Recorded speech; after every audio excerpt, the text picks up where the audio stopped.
Assalamualaikum warahmatullahi wabarakatuh.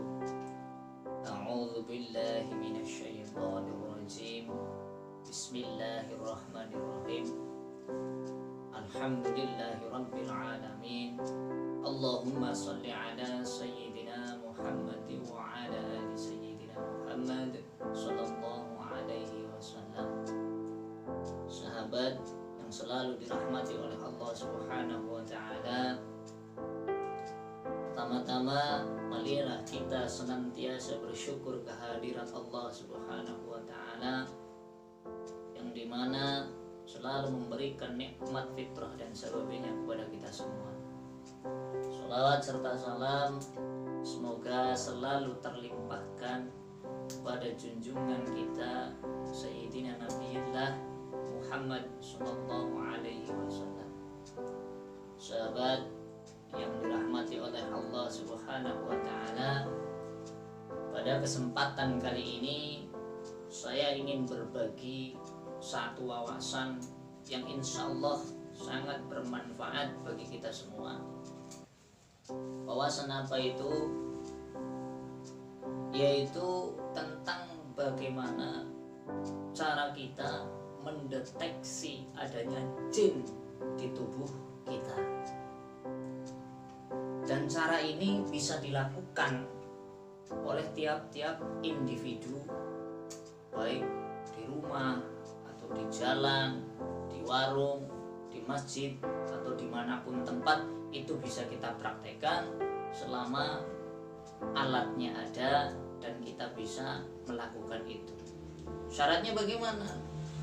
Terutama keikhlasan dari kita untuk memohon kepada Allah petunjuk dari Allah Subhanahu wa taala yang nantinya akan memberitahu kepada kita bahwa di dalam diri kita ada gangguan jin atau tidak. Sahabat yang dirahmati oleh Allah Subhanahu wa taala, alat-alatnya di sini sudah saya persiapkan. Yang pertama yang harus kita siapkan adalah satu buah gelas, entah itu cangkir, cara wong Jawa niki cawik, ya, cawik, bedana cantelan niki.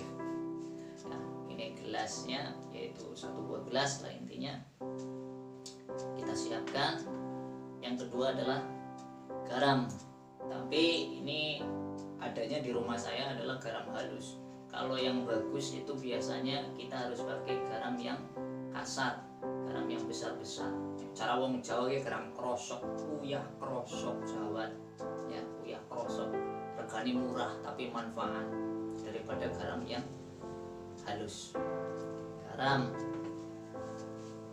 Yang ketiga, sendok lah mau mudek, ya mau nyiduk terus mau mudek sahabat. Ya. Yang keempat adalah air mineral, banyu putih, wedang bening, ya, cai herang. Nah, cara wong Sunda ini cai herang. Nah, ini yang harus kita siapkan. Nah, dari 4 ini. Caranya bagaimana? Yang pertama, kita ambil gelasnya, sendok, ya, kita ambil garam setengah sendok atau 1 sendok penuh, ya, tergantung kita suka asin atau tidak. Kita ambil, kita masukkan ke dalam gelas dengan baca bismillah dulu. Bismillahirrahmanirrahim. Kita masukkan ke dalam gelas 1 sendok. Kemudian yang selanjutnya kita ambil air mineralnya, kita tuang secukupnya. Tidak usah penuh-penuh, tuang saja secukupnya ke dalam gelas. Nah, sahabat, kalau yang tidak suka dengan rasa garam seperti ini boleh dicampurkan dengan madu sedikit, ya, biar rasanya tidak terlalu asin. Nah, kemudian kita aduk.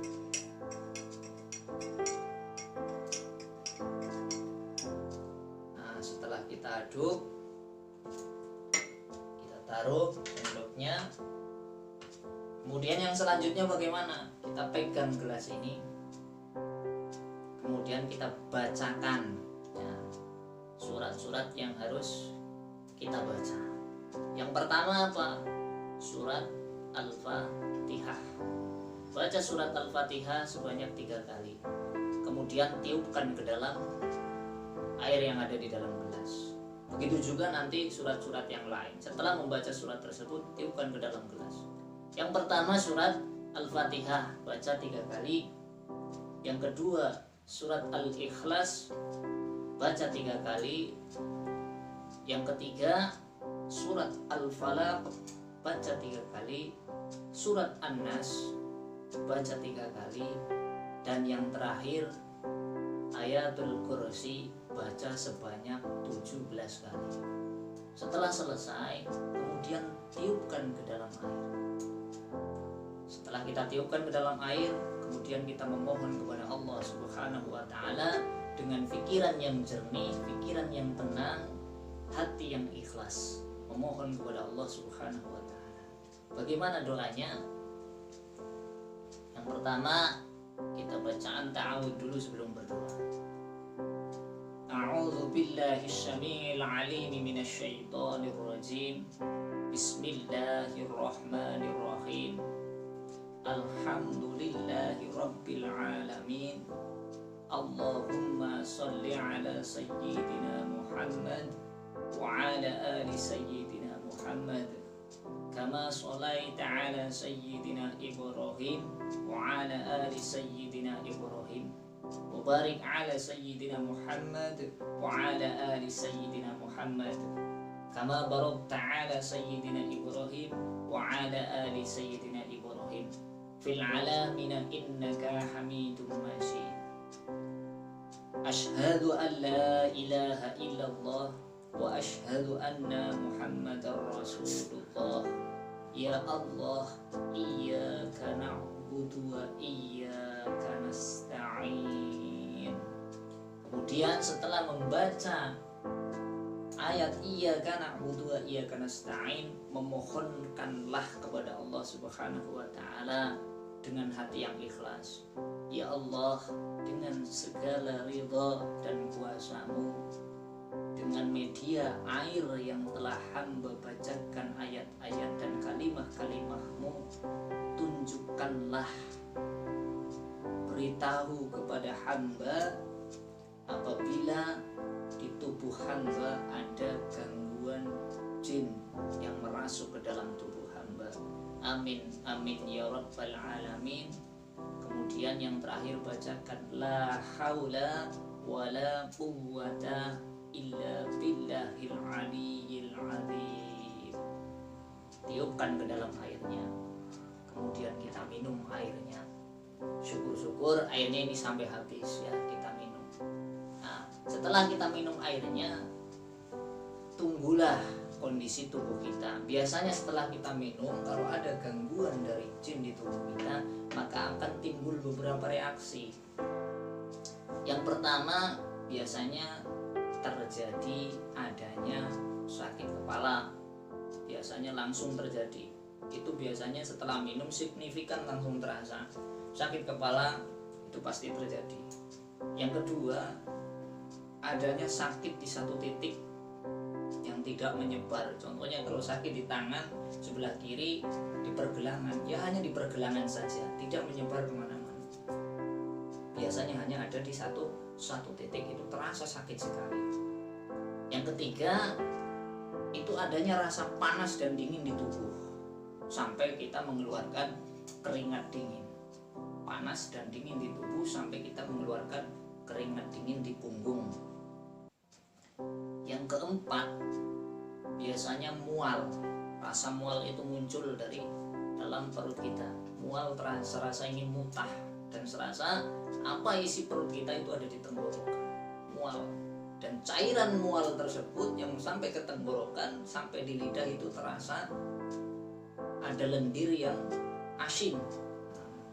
Itulah biasanya di tubuh kita ada jin yang mengganggu atau ada jin yang masuk. Yang terakhir, kalau memang di tubuh kita itu berisi atau terganggu jin, itu sudah dalam artian jin berkoloni. Disebut jin koloni itu karena mereka punya kerajaan, punya kelompok tersendiri dengan pemimpin yang punya kekuatan. Berbeda dengan jin ngampar. Kalau jin ngampar biasanya mereka tidak punya pasukan, mereka hidup sendiri. Nah, mereka ngampar. Jin ngampar itu biasanya bertempat di seperti pohon, batuan, ya, ada di rumah kosong. Itu jin ngampar. Nah, kalau jin koloni sendiri biasanya bertempat itu ada di seperti lautan, seperti di satu buah perbukitan, ada seperti di lubang-lubang yang memang kita tidak tahu itu lubang apa, seperti gua. Itu biasanya terjadi satu perkumpulan jin koloni atau adanya kerajaan, itu disebut jin koloni. Tapi kalau jin ngampar itu tidak pernah mempunyai pasukan, contohnya seperti di pohon dan yang lainnya. Biasanya sering berwujud seperti kunti, pocong, genderuwo, ya seperti apa namanya, banyak sekali lah intinya jenis-jenis dari jin ngampar yang berbentuk wewe gombel dan yang lainnya.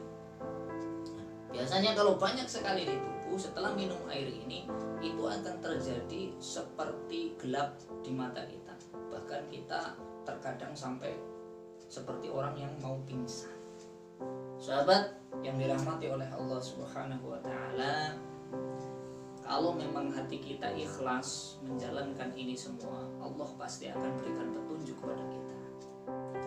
Cara ini bisa dilakukan oleh individu masing-masing di rumah tanpa harus dengan bantuan orang lain yang membacakan, tapi dengan satu syarat, harus ada yang menemani, jangan sendirian. Karena apa? Kalau terjadi sesuatu yang tidak diinginkan, ada teman yang bisa membantu kita. Itu saja pesan saya, sahabat yang dirahmati oleh Allah Subhanahu wa taala. Semoga wawasan atau cara dalam mendeteksi jin di tubuh individu masing-masing ini bisa menjadi manfaat, bisa dipraktekkan oleh panjenengan semua untuk mengetahui atau mengetes di tubuh kita betul-betul bersih dari gangguan kaum jin kafir ataupun jin fasik. Maka monggo silahkan dilakukan apabila memang dinilai bermanfaat oleh panjenengan semua.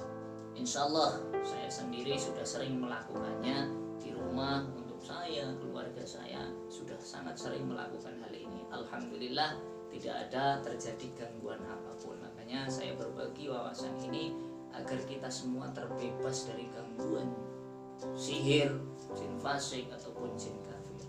Sahabat yang dirahmati oleh Allah Subhanahu wa taala, mungkin kesempatan kali ini hanya hal ini yang bisa saya sampaikan atau saya bagi ke panjenengan semua. Insya Allah menjadi berkah untuk kita semua. Amin amin ya rabbal alamin.